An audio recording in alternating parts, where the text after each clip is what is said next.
Bem-vindo ao Café com Cavanha.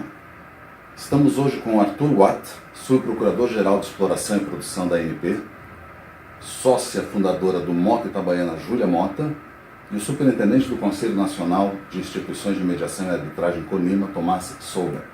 Bom dia aos três. Bom dia. Bom dia. Queria começar com o Arthur fazendo uma pergunta sobre... recentemente a ANP informou que fez a inclusão de cláusula de mediação nos contratos de concessão da 15ª de licitações de concessão e a 4ª de partilha de produção. Isso é para tratar controvérsias entre a ANP e os regulados, os operadores, e não entre os operadores, entre a ANP e as operadoras, é isso? Exatamente. No nosso contrato de concessão, a gente está regulando a relação entre os concessionários, ou seja, os investidores na área de petróleo e gás, e a ANP, em relação às obrigações que elas têm com o contrato de concessão. Então, essa previsão diz respeito justamente a possíveis conflitos que tem entre esses operadores, concessionários e ANP. Perfeito. Alguém quer comentar alguma coisa? Então, vou passar para a Júlia para dinamizar, né, o nosso papo. Quais as diferenças entre negociação direta, mediação, arbitragem e justiça? Uma questão da escala de soluções, riscos, custos. Bom, na era da pós-modernidade, hoje o profissional contemporâneo ele tem que visualizar uma situação e fazer um diagnóstico da situação. Qual é a solução mais adequada para aquele conflito? Partindo do pressuposto que o conflito é um fenômeno complexo. Então, se você analisar ele com todas a complexidade, você vai encaminhar para uma solução melhor, mais adequada. A maior parte dos conflitos é resolvido por negociação direta, principalmente na área de petróleo, ou nessas áreas em que existe uma complexidade técnica muito grande, existe poucos players no mercado, esses players se falam, conversam, e a maior parte das questões são discutidas por negociação e resolvidas por negociação direta. Até porque são sócios e muitas vezes nos projetos, né? Exatamente.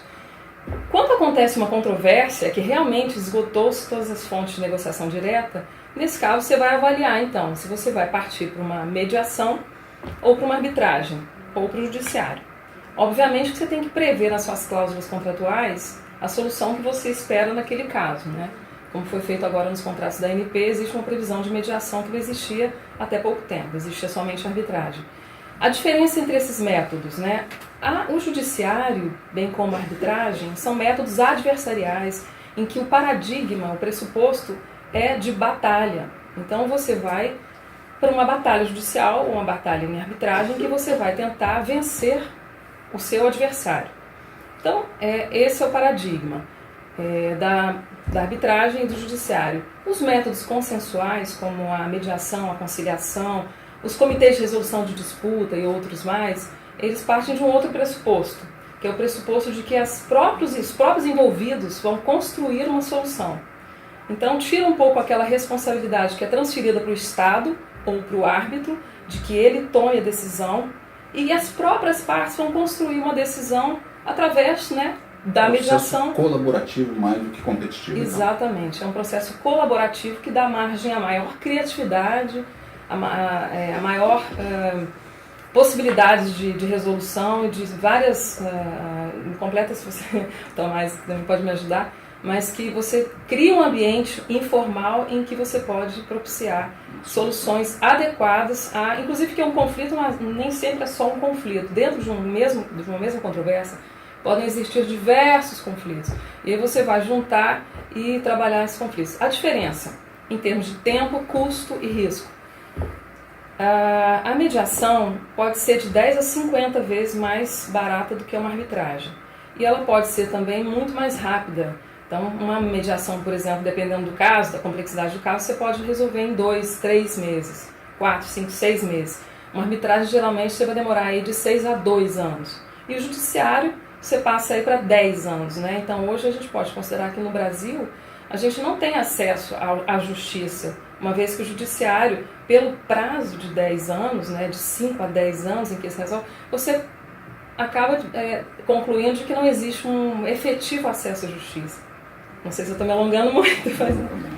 Eu acrescentaria, Cavanha, que a não ser a arbitragem e o judiciário, que são excludentes, os outros não são excludentes. enquanto você está na arbitragem, enquanto você está na justiça, você pode mediar ou negociar. Pode tirar um processo da justiça imediato. Você pode parar o processo na justiça, suspender o processo enquanto você media, e você pode até mediar deixando o processo correr na justiça, porque se você não acha que vai acontecer algum movimento em breve, também é comum, enquanto o processo está correndo, em paralelo você faz a mediação. Então vamos fazer o gancho de como é no mundo isso. No mundo, a mediação já está extremamente desenvolvida, especialmente Estados Unidos, Europa, Argentina, Austrália. Dos conflitos, que percentual você tem alguma estatística? O que se diz nos Estados Unidos hoje em dia, só 1 a 2% dos conflitos realmente chegam para o juiz decidir. O resto é tudo resolvido antes por negociadores profissionais, por mediadores, né, e muitas vezes por arbitragem quando está previsto. E a mediação está crescendo muito, até que a American Arbitration Association tem um departamento de mediação, né, estimulando. Então ambos estão crescendo e complementarmente.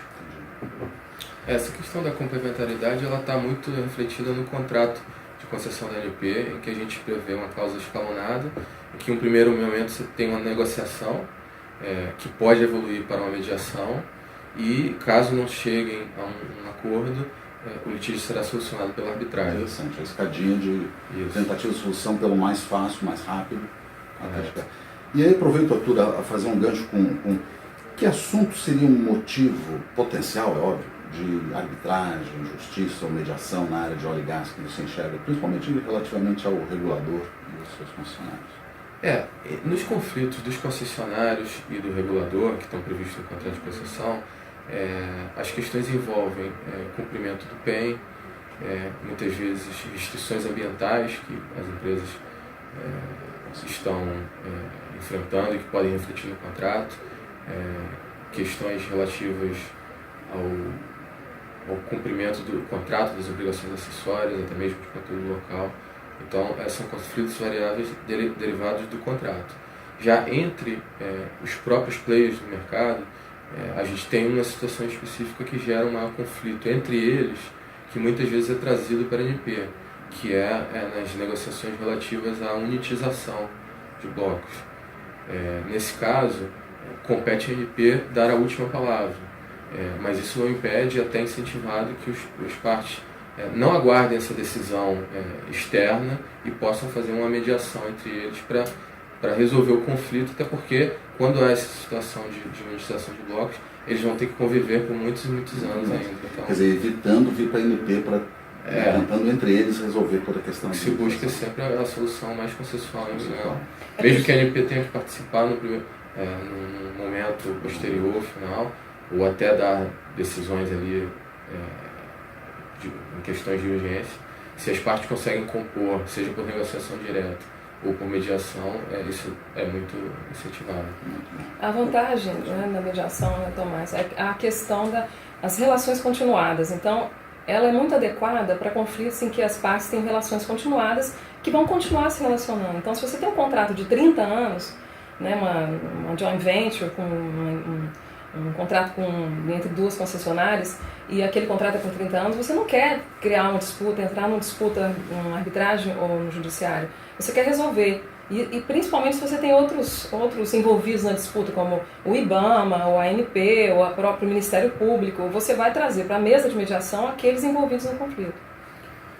Um dos casos que a mediação é muito aplicada é para situações que não estão previstas no contrato, ou que não foram previstas na lei, ou que a interpretação realmente é ambígua, né? E que se você for levar isso para um litígio, para uma arbitragem, é muito subjetivo, é muito difícil de dizer. Muito melhor tentar É muito melhor a composição. E quando, em geral, nesses casos, já se tentou negociar, mas a mediação, eu digo que a mediação é uma nova rodada de negociações, mas diferente das anteriores.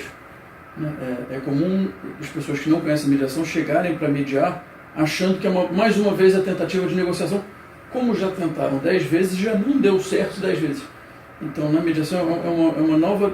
É diferente, é uma negociação diferente, porque você tem um terceiro treinado, capacitado e habilitado para fazer com que ela seja diferente mesmo. Esse é o objetivo.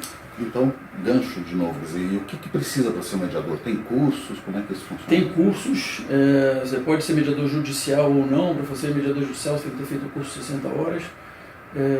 Enfim, mas no fundo você tem que ter experiência e o mais importante, você tem que ter a confiança dos envolvidos.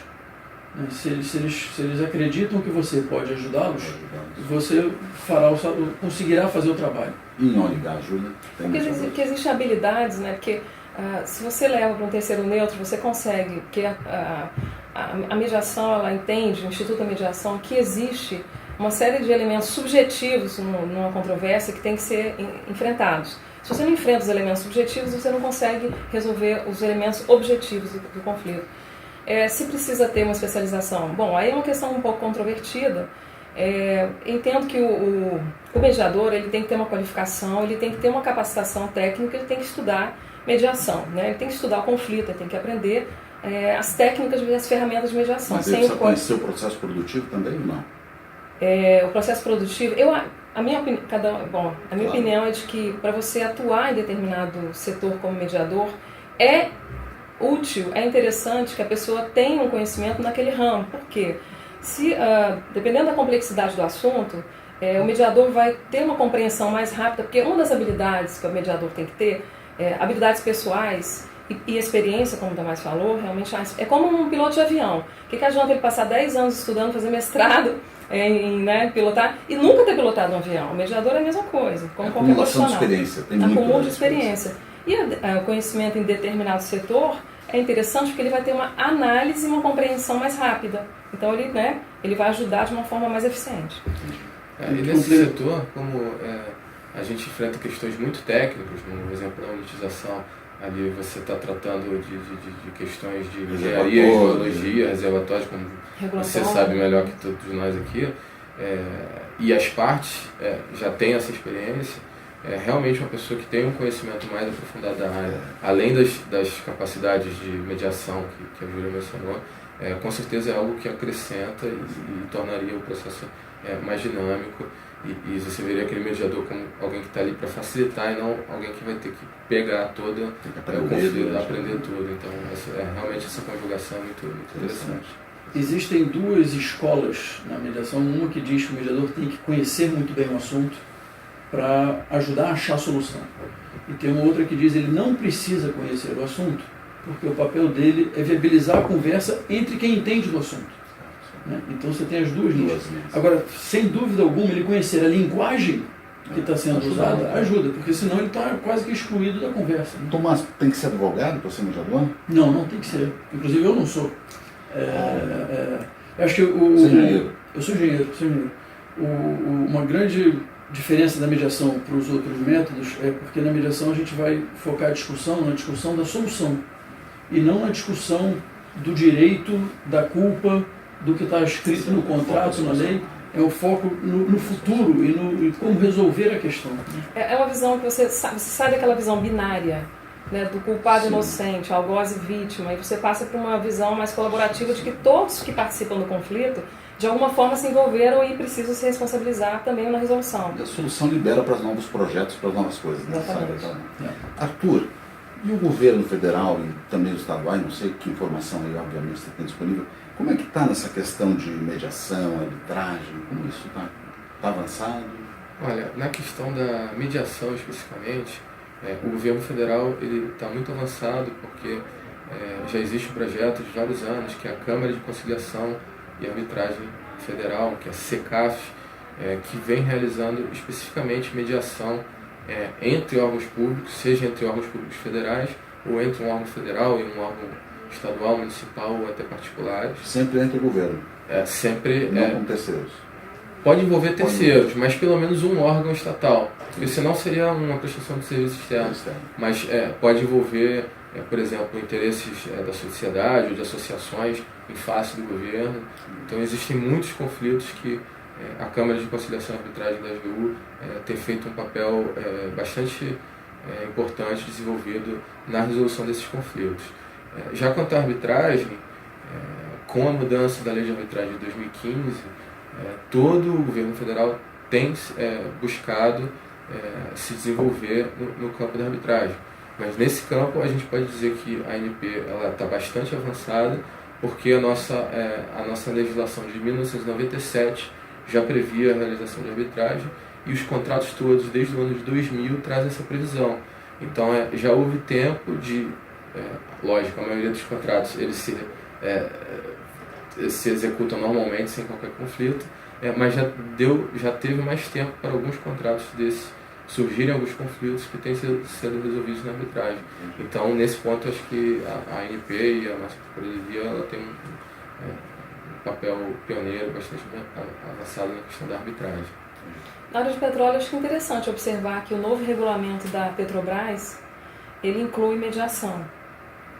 Então, entre ela e os fornecedores. Entre ela e os fornecedores. Ou ela e operadores. O regulamento entre a... Regulamento de contratação de bens e serviços. O regulamento de contratação de bens e serviços, ela incluiu a arbitragem, já existia, a Petrobras já usa arbitragem há muitos anos, mas incluiu também a mediação. Então há uma expectativa aí do mercado de que a Petrobras possa incluir. Mas o Brasil todo, pelo jeito, está se movimentando para tentar absorver essa questão da mediação. O Brasil está se movimentando. São Paulo está um pouco à frente, né, no que tange a Comitê de Resolução de Disputa, que é uma outra forma de resolução consensual de conflitos, que o município de São Paulo já obrigou a que exista uma cláusula, existe um comitê nos seus contratos, né, do município de São Paulo, e existe uma lei também que está em votação no Congresso, que também prevê a inclusão desses comitês, que são os dispute boards, os comitês de resolução de disputa, nos contratos administrativos, então que está no Congresso.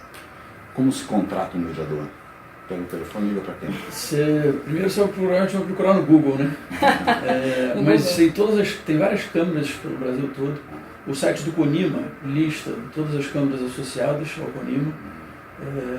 Você pode contratar mediadores ad hoc, não precisa estar vinculado a uma câmara, ele pode ser contratado por fora. Mediador é cláusula de sucesso? Pode ser. Tem várias maneiras de contratar. Existe uma flexibilidade com relação à remuneração do mediador. Geralmente é cobrado por hora, né, que vai aí de R$500 a R$1.000 a hora do mediador. Mas também pode ser combinado o êxito. Não é um princípio que seja combinado por êxito, porque o objetivo da mediação não é exatamente um acordo. É que haja uma reaproximação e restabelecimento do diálogo entre os envolvidos, que pode até que não ocorra um acordo imediatamente, mas que no futuro ocorra. Tem uma questão que para a mediação estrito sensu, o mediador ele é contratado pelos dois lados e remunerado pelos dois lados. Se você traz alguém para te ajudar a negociar com outra pessoa, ele está sendo um negociador. Ele pode até usar as mesmas técnicas da mediação, se está se buscando uma solução ganha-ganha, mas ele não é imparcial. Ele está sendo parcial para um lado e isso está claro para todo mundo. Eu costumo dizer que atuando como mediador, a chance de sucesso aumenta. Porque se você tem a confiança dos dois lados, você tem mais chance de identificar assimetrias de informação, de identificar os interesses que estão por trás, isso facilita. Mas, por exemplo, como mediador, você não pode vincular a remuneração ao sucesso, porque você está querendo ajudar a resolver ali. Arthur, deixar com você a finalização do nosso papo. O que você deixa? Seria interessante você colocar que teve alguns casos interessantes de mediação no Brasil, como o caso da Sete Brasil e da Petrobras, que ainda não concluiu, mas é um caso que bem interessante na área de petróleo e gás. Um caso pesado, um caso importante. Muito, né? Tinha umas relações societárias fortes, né, entre as empresas, então questões societárias, questões técnicas, envolveu a contratação de plataformas e tudo, e é um caso bem interessante. Mediação para tentar solucionar. Muito interessante, resgatou muito bem esse tema. Muito bom. E é um caso que, se não for resolvido por mediação ou negociação, provavelmente vai levar anos. Uns 20 décadas. É complexo, né? É muito complexo. Bom, então, assim, você deu essa oportunidade aí para falar, a gente agradece muito. Eu acho que os meios de resolução de litígios, como um todo, meios alternativos de resolução de litígios, eles estão sendo cada vez mais adotados pela administração pública, tanto por questões de desafogar o Poder Judiciário, como de aproximar as partes que têm relações contínuas. Então, a gente tem no setor de petróleo e gás a arbitragem como algo muito forte, até para atração do investimento estrangeiro ou nacional, mas principalmente o investimento estrangeiro. É muito comum que os grandes players internacionais coloquem não como condição, mas algo que vai facilitar muito o investimento em um determinado país, se ele tem essa cláusula de arbitragem, que é a solução alternativa, mas ela é heterônoma, é um terceiro que diz, então ele vê quase como que uma garantia de que a parte que o investidor não vai estar sujeito ao poder judiciário daquele país no qual ele está investindo. Então isso é muito importante para dar segurança jurídica. Mas em paralelo, como você tem isso como também, apesar de alternativa uma solução heterônoma, os meios de composição autônoma, de negociação e mediação também, eles vêm ganhando cada vez mais força. Muito legal. Queria agradecer, Arthur, muito obrigado, Júlia, Nota e Tomás pelo tempo de conversa. Todos os podcasts podem ser vistos no cavanha.café. Muito obrigado.